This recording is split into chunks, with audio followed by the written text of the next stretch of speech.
All right. So, Phil, welcome to Lobaki's Moon Base. Thank We've you. we got a nice place set up right down there. So, if you want to follow me on down, we'll go on inside. I'll show you around. Sounds perfect. Woohoo! I rather enjoy this part. Yeah, this is fun. Yeah, there we go. Whoa, nice. All right, let's I'm gonna teleport teleport around right this out. crater here. All right. So once you teleport onto the ramp, you can walk up it.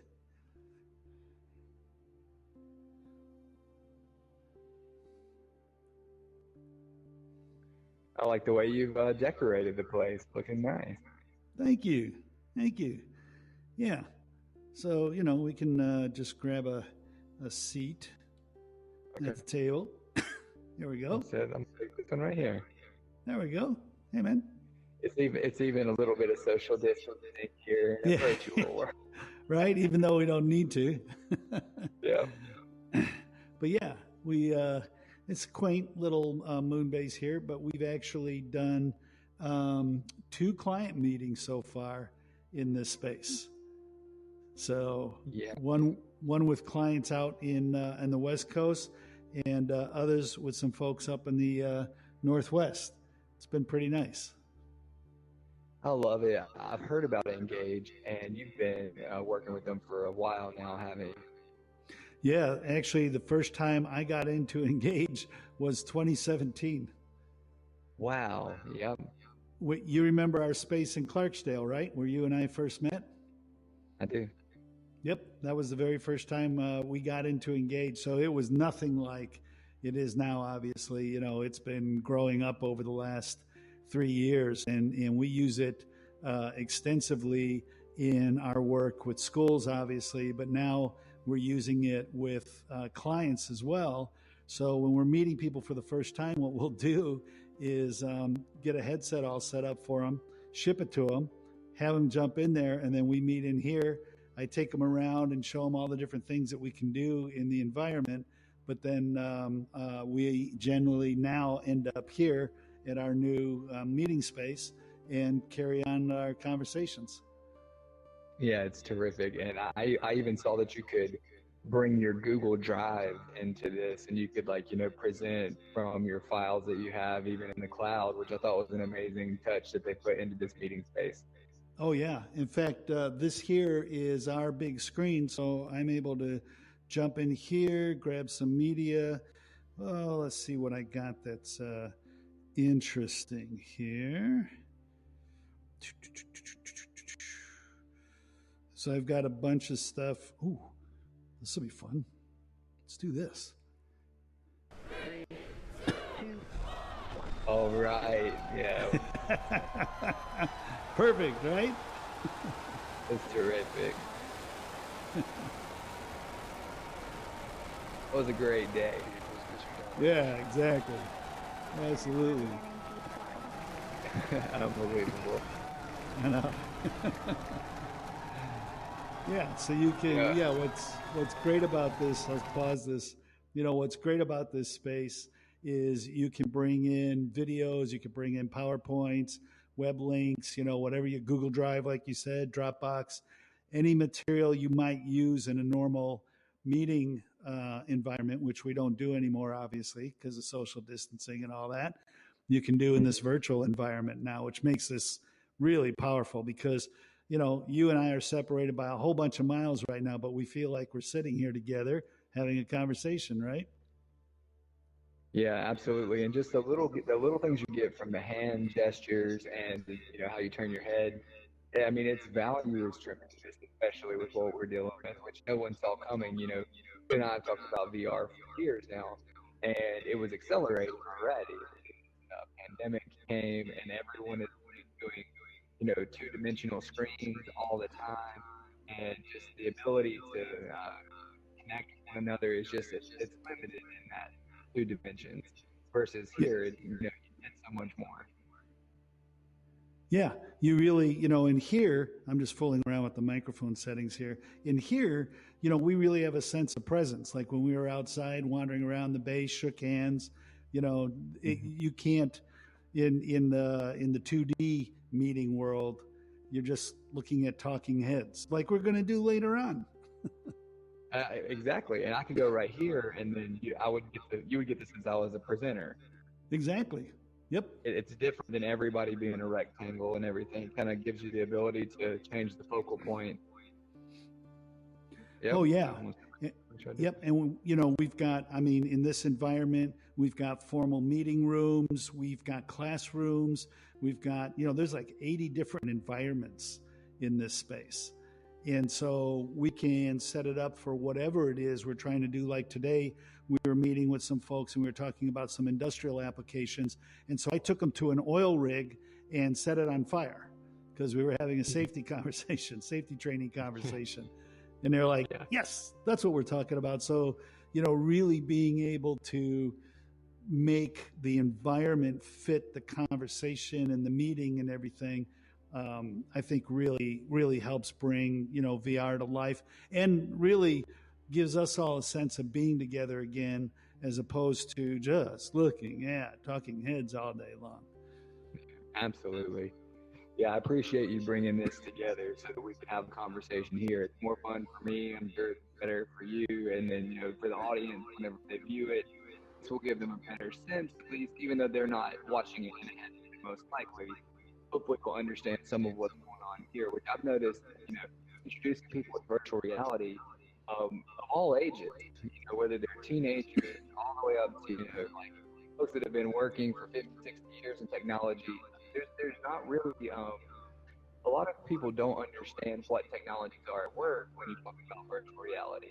And, I'll try to explain to people, one of the first things I explain is about 6 degrees of freedom and how when I met you for the first time, I'd only used the rudimentary headsets that were just X axis and the Y axis. There was no in and out to it. And you showed me the HTC, I think it was the Vive, but you had the sensors around the room and things like that. Whereas now the Quest, you can just pop this on and it's untethered and it gives you that ability to get close to objects and manipulate things just in that other dimension that really gives you the in and out feeling. And so when people put it on and experience it, and I say now lean in and get that out a little bit close, that really blows their mind. So, yeah.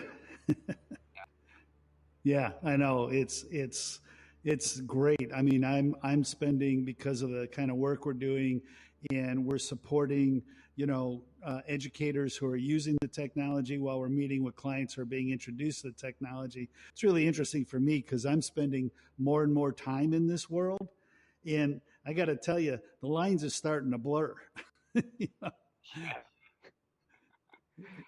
So with one of the applications that I wanted to ask you about is, so with developing in VR, community colleges, skills training, safety training, education. I know that you've discussed this, many hours with different clients about, where VR fits into the mix.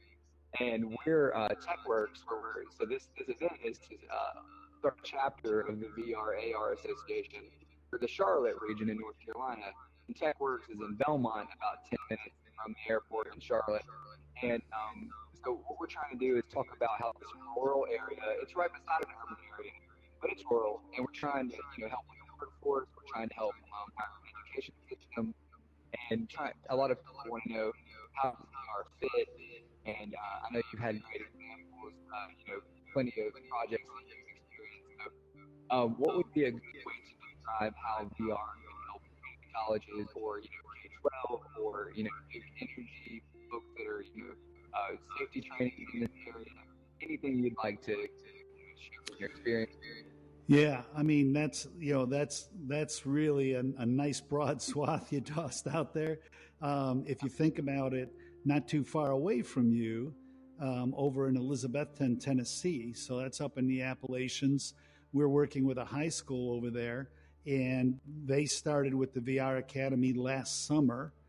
And through the course of that school year, a couple of their students got so good at, going through our academy, going through our materials, learning how to do virtual reality development, that when everybody else this summer was turning interns away because of the pandemic, we had those two young men come join us down at Lobaki, and they're still here. One of them is actually attending community college, Montlow Community College, from here. So he's doing his coursework.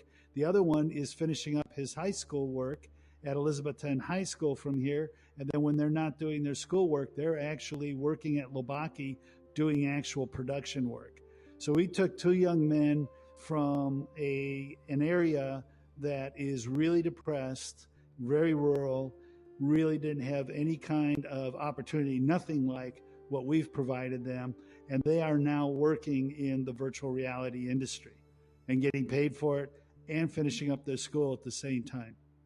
I mean, right? And that opportunity, I mean, when you look at what's going on around the world right now with the pandemic, we've had these conversations with a number of industries, different companies that have these elaborate training facilities built that have had nobody in them since March. And they're trying to figure out, how do we do the safety training? How do we do the, normal industrial training that we would be doing with our people? And we show them this environment and other environments like this and go, this is how you can get people back together again. And we've done the same thing with the schools as well. I think we shared with you that just recently we deployed 225 headsets at a Montessori school in Buckeye, Arizona.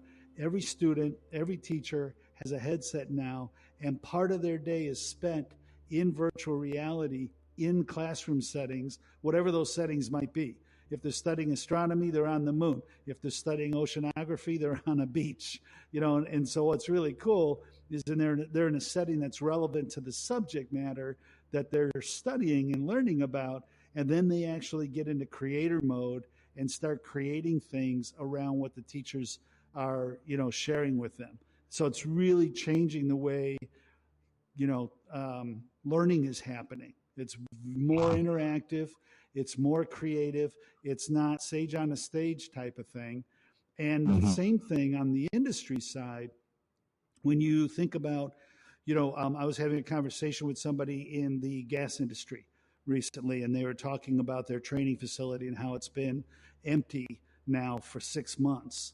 And I said, that facility can be recreated in this world. You can have your trainor and your trainees get back together again. And I said, let me ask you a question. When a trainee does something wrong in that facility that out in the field would result in an explosion, do you blow them up? And he said, no. And I said, well, the great thing about virtual reality is you can blow him up. And then when he goes out in the field and tries to do that again, he's going to jump back and go, oh, wait, this went terribly wrong the last time. So this training can actually be more realistic than the role playing that they end up doing at physical training centers. I mean, everything changes in this environment. Yeah, I really appreciate you going into that example. Those are perfect to try and explain just one way or a couple ways how VR can impact how you retain learning from being in a different environment. It can bring a sense of presence. You mentioned the students now are employees that make money in the industry from a rural area. It's covered a lot of great points in that. And so, for me, when you were talking about that, it reminded me. So I didn't foresee what education would need to adapt to so fast in 2020. We've been talking about how VR has enormous potential because I believe it's better. I believe it's better than what we were doing before. But now that, so many things that the in-person training has been kind of made more difficult, the need for innovation is even greater. And so whereas I personally saw a need for VR, a lot of folks weren't really seeing it at the time just because what they were doing they thought was working enough. But now so much of that is even taking place, and the need for innovation is even more real, and you can't ignore it. And so yeah, I think what you're saying, I never saw this opportunity have this urgency to VR, and there's just an urgency to people are actually in need. It's not just innovative, which I always believe. when there's innovation as an opportunity, I always see it as a need. You know what I'm saying? If it's available, you should go innovate. But now people are being, there are things that they really need that they can't get any other way. And so I think there's an urgency in VR, which is tremendous. Have you noticed that in the industry? Has there been a difference since? I know some places, some legacy industries are slow to innovate. Have you noticed any difference in uptake of this innovation related to VR, or is it about the same as it was a year ago? I can tell you that since March of this year, it's interesting because we've been talking to industry and schools a lot, obviously, over the course of the past 3 years, and it always was conversations around innovation and how this could be better. And oh yeah, we'll probably adopt it someday, that sort of thing. And I can tell you, even today, we've had two different industry meetings today, and both of them said, no, this is a must-have now. You don't have to sell us on this. We know we got to do it. We just need to know how to implement it. I mean, the whole dialogue has been changing. Same thing with the schools too. They're like, we have to do something different than the talking heads thing. We have got to be able to get teachers and students together. So in the course of just 6 months of this year, the dialogue around this technology and adopting this technology has gone from, yeah, that looks pretty cool, pretty innovative, something we want to do someday, to we've got to do this now. I mean, it's just shifted.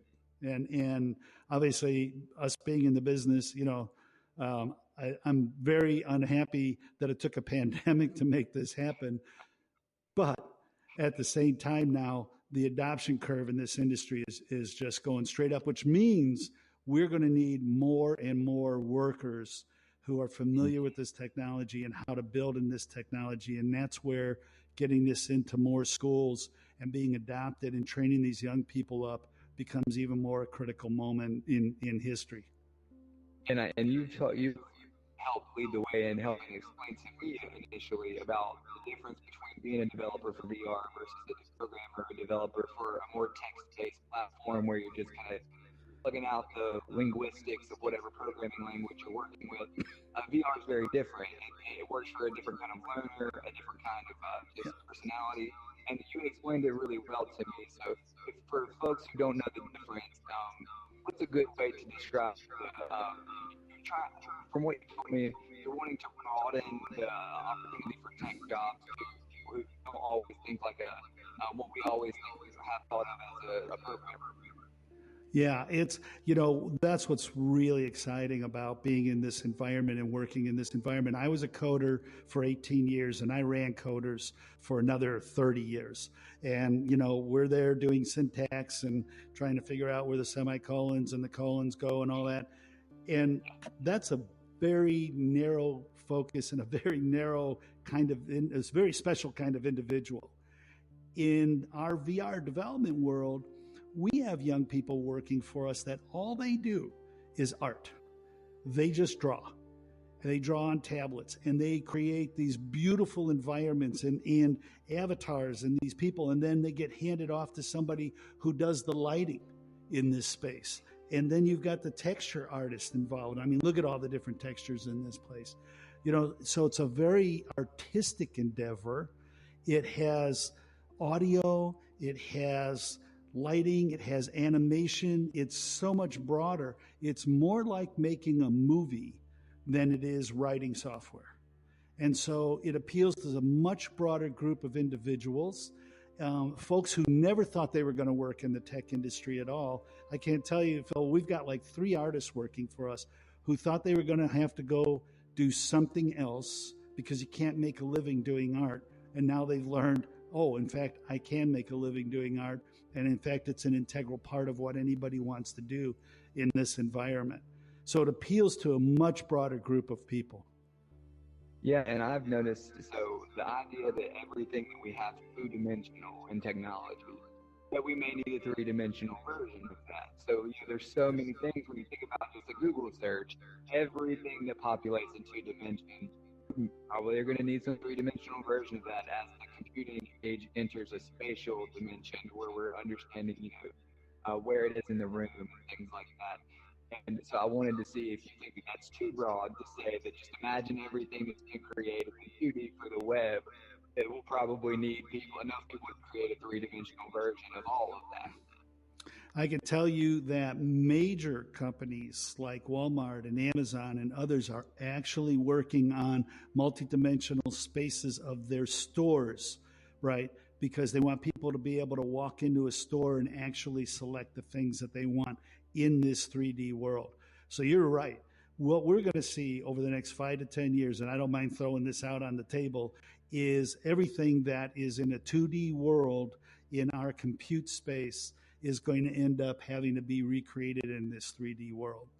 There's folks who have been talking about this for a long time.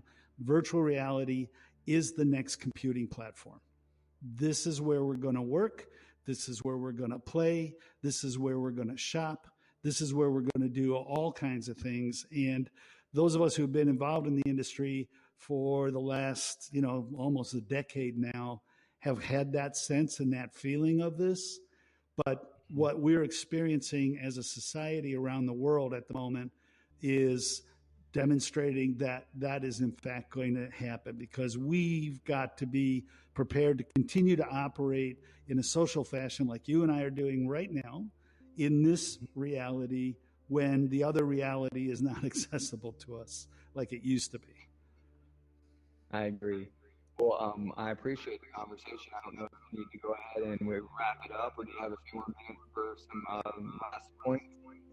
Well, actually, I've got some folks coming in that we're working on some 360 VR videos with them. So I'm going to have to jump out and get with them. But I guess we're going to do some more of this tomorrow in the other environment, right?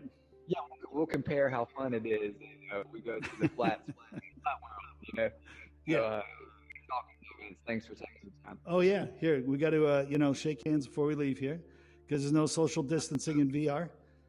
That's right. Good to see you. Good to see you, my friend. Thanks for taking the time to visit me here. Yep.